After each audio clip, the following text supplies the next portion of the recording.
Our world is greatly influenced by choices and actions. As FFA members, we tend to focus on the consequences of the decisions we make and how our actions contribute to our success, but our decisions and actions aren't the only ones that have influence over our lives.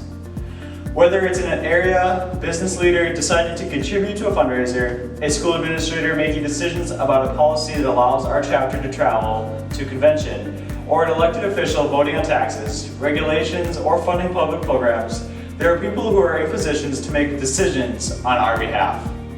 As leaders, we need to take responsibility for helping those representatives understand the issues that impact our communities and provide the context they need to act on our behalf. This is what advocacy is. The leaders in positions like local or state representatives make decisions based upon what they know, but they can't be expected to understand what they haven't experienced.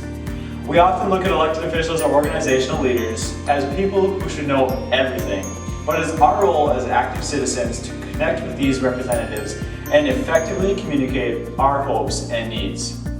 But who are these people and what decisions do they make?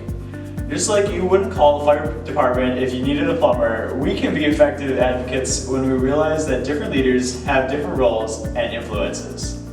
They have different power to act on your behalf.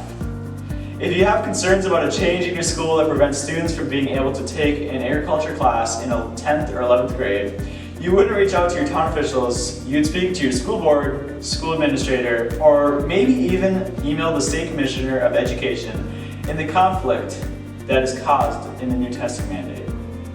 If there's a concern about an invasive species making its way through waterways near your home, you wouldn't speak to a member of a committee focused on education or public safety or housing. You might, however, speak to your county officials or your representative in the Minnesota State Legislature. You might call someone who works at the Minnesota Department of Natural Resources. If you have a local environment group or even your county farm bureau, you might bring the issue to their attention. Strong leaders take ownership of their words and actions, and advocacy is an intentional use of words and actions to help other leaders act in the best interests of our communities and the things we care about. Who makes decisions about those things in a way you can't? If it is an elected official, they are elected to act on your behalf.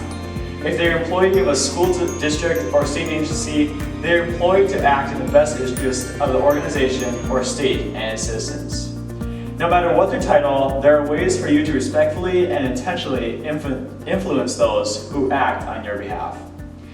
In our next segment, we'll look at how to powerfully represent yourself and others by understanding the importance of using key messages. But first, take a moment to identify at least one issue you care about or believe in. What are the challenges that face this issue?